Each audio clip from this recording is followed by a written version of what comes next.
Hi, this is Sally Morgan, physical therapist, craniosacral therapist, and Tellington T-Touch practitioner for animals and people. This is Tristan, he's a Corgi, and we are here live at the World of Pets Expo in Timonium, Maryland. And we are having a really fun time at this expo this year.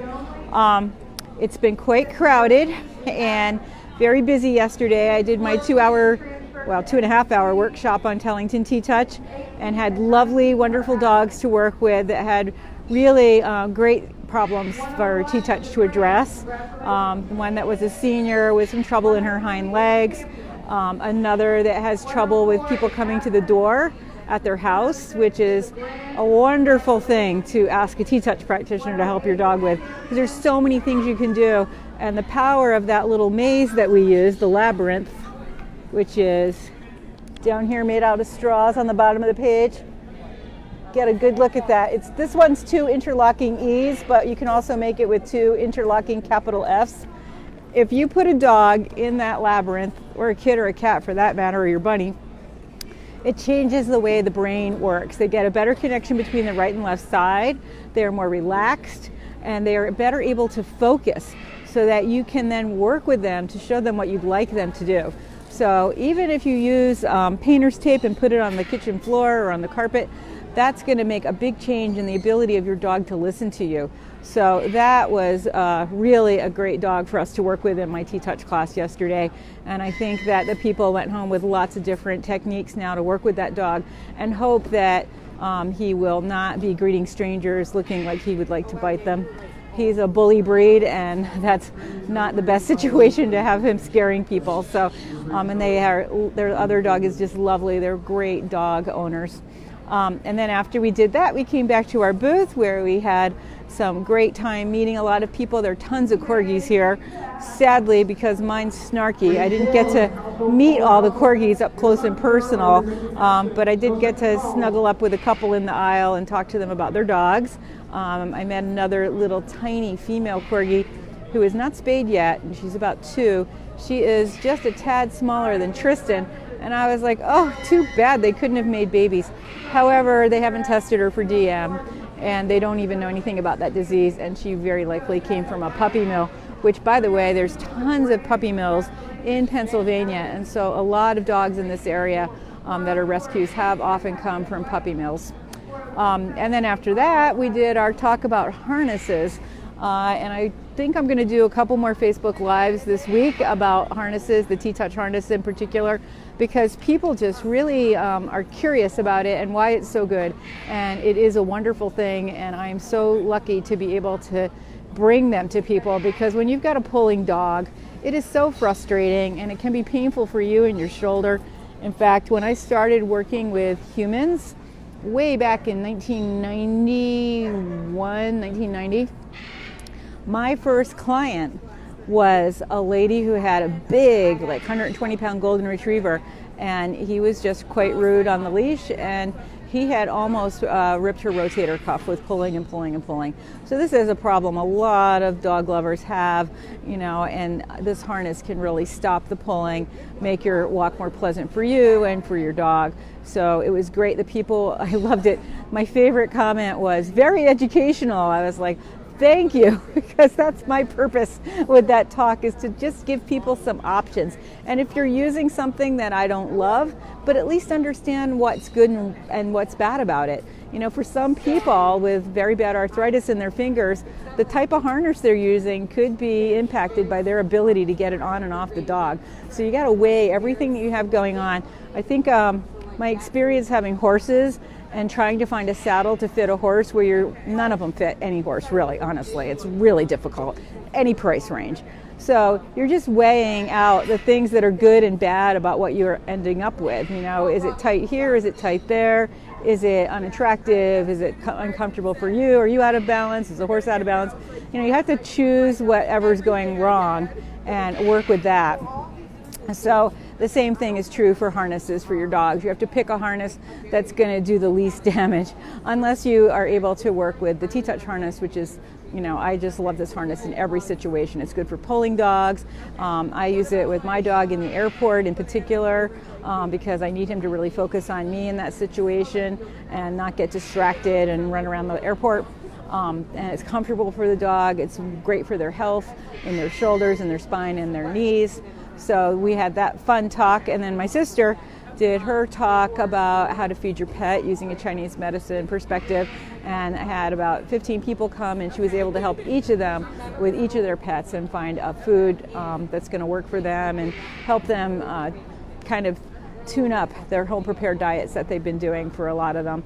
And today she's doing a talk that she has sort of a tongue-in-cheek name for, which is vegan for your pet. The answer is no way, especially for cats. Not good for dogs either. I mean, there's a lot of reasons why, and I've had friends who are vegans who have vegan dogs. Not the best health choice. And I'm sorry, I can't read your comments. So the other things going on here that have been fun, we got the cat show behind us. Right next door to us is a rat rescue. So they had hedgehogs yesterday. Tons of people were crowding to see the hedgehogs. The cat show is always really fun for me. It reminds me of rabbit shows because they're just sitting in boxes, and there's not like a ring where you trot them around like with horses and dogs. And we also had a visit over to the agility ring. I really want to do agility with my dog. I was just like drooling at the little jumps and the tunnels. And I had a great talk with a woman about training him to do weave poles. And she said to open them up and encourage him to run down the middle of them. And that will help him understand he needs the speed, and then gradually close them in so that he has to go in and out of them. And with the snow in Massachusetts, you can put those stakes in the ground wherever you want. So I have a perfect opportunity now to help Tristan learn how to do weave poles, because that has been something that has kept me from putting him in even beginner agility. And she did explain to me, when you show horses, there's so many people to help you. I don't find so many agility helpers in my area. But she was telling me that if he misses even one pole, then you're out. So better to do all the poles and go slowly, which was, sort of like doing open jumping with horses. Better to do all the obstacles slowly and carefully than to knock them all down and go off course. So that was super educational. I'm really grateful to the agility exhibitors that were, sitting over there at the end of a long day, and happy to talk to a novice with a tiny Corgi about what she might be able to do to get involved in the sport, because I love it. I love the whole principle of it. And we want to try it. We might try it at the Corgi show, huh, Biscuit? And we definitely want to try rally, right? Even if Mommy goes to the left when you're supposed to go right. So it's been a really fun expo. We have another long day today, and then a drive back to New Jersey, and then tomorrow back to Massachusetts, where we're supposed to have a bunch of snow. I am so sorry I don't have my glasses on. I can't read anything you guys have written, but I will answer you when I get to my computer tomorrow or Tuesday. So thanks for joining us for this episode of Conversations with a Corgi. Our music is somewhere in the car. I don't know where it is. It's going to be a bit chaotic packing to get out of here because things are just thrown in there willy-nilly. So thanks for joining us. I'll try to keep posting pictures today. There were a whole bunch of therapy and service dogs here yesterday that posed for a great picture because a woman was talking about what's the difference between emotional support, therapy, and service animals. Really important topic. Lots of the people that were there, however, were people that already knew that because they had one of those types of animals. She had a cute little mini with her. And there's some bird people here. Oh my God, the most beautiful indigo blue parrot was walking around on someone's shoulder. And of course, my pals, the house rabbit people, are here. And I think I will be talking to somebody from their group for the radio show at some point because I love bunnies so much. And look, this dog looks like a bunny. He says, no, I'm a Corgi. So to me, it's really important that people understand what it is to take care of a rabbit. And the woman said to me, a lot of people turn rabbits into the rescue specifically because they're a lot more work to take care of than people anticipate. And that is true. But to me, they're worth it, just like taking care of a horse or a dog or a cat is worth it. So I really would love to educate people about caring for bunnies because I think there's a lot of misinformation out there, and it's good to bring people up to date because they are great pets. Bisky, somebody said thank you. Danny, it is so cold where you are. I can't even believe it. There's a couple of things on this trip. First of all, Starbucks. Everywhere I see them, I'm happy. They're always the same, and they have delicious chai tea. So that's been good. I've found a Panera here, and I have not used Panera before, but I am thrilled with a fresh, great salad. I was just so happy to find the Panera. And then the Weather Channel, which is always the same in every city. And they were just going on and on about the horrible weather in the West and the Midwest with the lake effect snow and the cold coming this week. And it's cold where you are, Danny. Anyway, we're supposed to have a bunch of snow at home in Massachusetts this week too, and they're trying to come to my yard and chop down my trees. And little known to me, but you probably know this, Danny, you can't operate chainsaws when it's quite cold out. So those trees may still be standing with my fingers crossed that they don't fall because they're very diseased.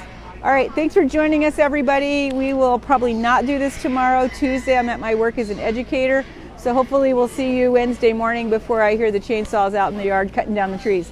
So everybody have a great day. Enjoy your Sunday. If you're anywhere near Timonium, Maryland, come out to this expo. It is really fun. It's a huge expo. It's very user-friendly, wide open aisles, tons of pets here, dock diving, agility. There's some guys here with trick dogs that are running a bunch of shows. Got the cat show going on, rabbits, there's petting zoo, pony rides, and of course, dogs.